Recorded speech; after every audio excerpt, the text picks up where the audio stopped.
और हमारे नौजवान, अभी मैंने कहा ना सुबह उठते नहीं है, सुबह फजर में नौजवान नहीं उठते। क्यों नहीं उठते? और जब से हजरत के निकला है जियो, बस सब जियो के सहारे ही जी रहे हैं। आपके यहां चलता है क्या जियो? अरे माले मुफ्त दिले बेरहम,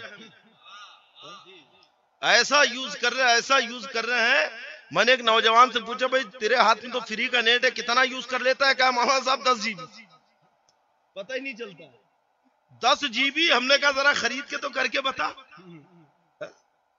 अरे फ्री का माल उतना ही खाना चाहिए जितना बाद में खरीद के खा सके। क्या कहने हैं? बात समझ है? हाँ, मुफ्त का माल उतना ही खाओ, वरना जबान पे टेस्ट बैठ गया ना, तो इस टेस्ट को पूरा करने के लिए फिर कहीं से भी दौलत समेटोगे। मैंने जब रिसर्च किया कि भाई इतनी चेन स्नैचिंग क्यों हो रही है, इतनी चोरी क्यों बढ़ गई, गाड़ियों से पेट्रोल गायब, कोई तो पूरी गाड़ी गायब कर रहा है, घरों के अंदर डाके डल रहे, वजह क्या है? तो कहा जब से शहर में नशा बढ़ा है, जब से चरस और अफीम और गांजा आना शुरू हुआ है, तब से चोरियां बढ़ गई। हमने कभी नशे का चोरी से क्या ताल्लुक? तो कहा मौलाना साहब बड़ा गहरा ताल्लुक है। फिर जहन में बात आई, क्यों नहीं है? क्योंकि मेरे आका ने कहा नशा उम्मुल खबाइस है, कि एक नशा आदमी को सारी बुराइयों में डाल देता है। ये मेरे आका ने फरमाया कि नशा उम्मुल खबाइस है, सारी बुराइयों की जड़ नशा है। बात समझ में आ गई कि चरस इतनी महंगी। हमने जब मिशन चलाया नशा यानी मौत, तो रिसर्च किया, पता चला कि चरस की एक सिगरेट 1000 रुपए की आती है, और एक नौजवान दिन में 2 सिगरेट पी रहा है। हमने कहा बेटा तेरी कमाई कितनी है? कहा 8000 रुपए महीना। हमने कहा 8000 कमा रहा हो, 60,000 नशे में उड़ा रहा है, आखिर पैसा आया कहां से? जब और गहराई में उतरे तो पता चला कि ये अपनी नशे की हवस को बुझाने के लिए, नशे को बुझाने के लिए घरों में डाके डाल रहा है, चोरियां कर रहा है। आई बात समझ में कि एक नशा आदमी को कितना जलील कर देता है। क्या कहने? और ये तो नशे है नुकसानदेह, बहुत ज्यादा नुकसानदायक, लेकिन सबसे खतरनाक नशा जो नौजवानों को झूमा है वो इंटरनेट का नशा है, वो नेट का नशा है। आई बात समझ में? हाँ, ये नेट के ऊपर में अनाप शनाप चीजें देखना। आई बात समझ में? रातों में 2-2 बजे तक घर के बाहर टुकड़ी जमा के बैठ जाना, किसी की ऑटो के अंदर बेचारा ऑटो वाला परेशान, किसी की गाड़ी के अंदर, किसी के दरवाजे के सामने, और 4-4, 5-5 नौजवान झुंड बना के बैठते हैं और मोबाइल में देख रहे हैं। क्या देख रहे हैं सब पता है। आई बात समझ में?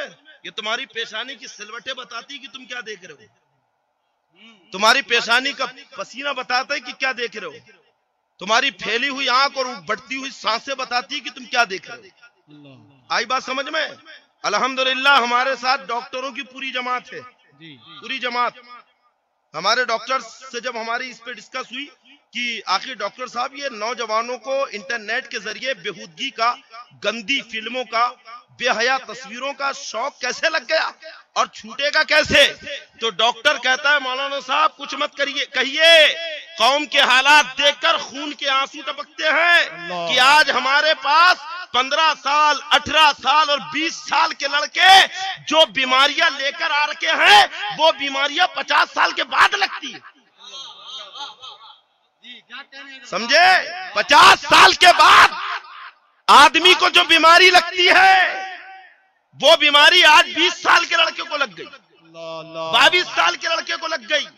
नहीं तो आप जाके मालूम करिए डॉक्टरों से, एक 22 साल का लड़का जाके डॉक्टर से कहता है डॉक्टर साहब पेशाब करता हूं तो उसके बाद चिकट पानी जाता है। इसे तिब्बी जबान में जिरियान कहते हैं। आखिर क्यों ऐसा? ये बीमारियां तुम्हें क्यों लग गई? तुम्हारी मर्दानगी कमजोर क्यों हो गई? अगर किसी ने तुम्हें जरा सी भपकी दिया तो सांस फूलने लगी, किसी ने घूंसा ताना तो तुम्हारा दम उखड़ने लगा, ऑटोमेटिक कलेजे के अंदर धड़कन, बदन से हिम्मत खत्म, आंखें सफेद हो गई, अरे 22 और 25 साल का है, तुझे तो बिल्कुल ताड़ का ताड़ हिमालय पहाड़ दिखना चाहिए। जी जी। छाती चौड़ी, आंखों में सुर्खी, बदन चौड़ा मजबूत और आवाज के अंदर मर्दानगी।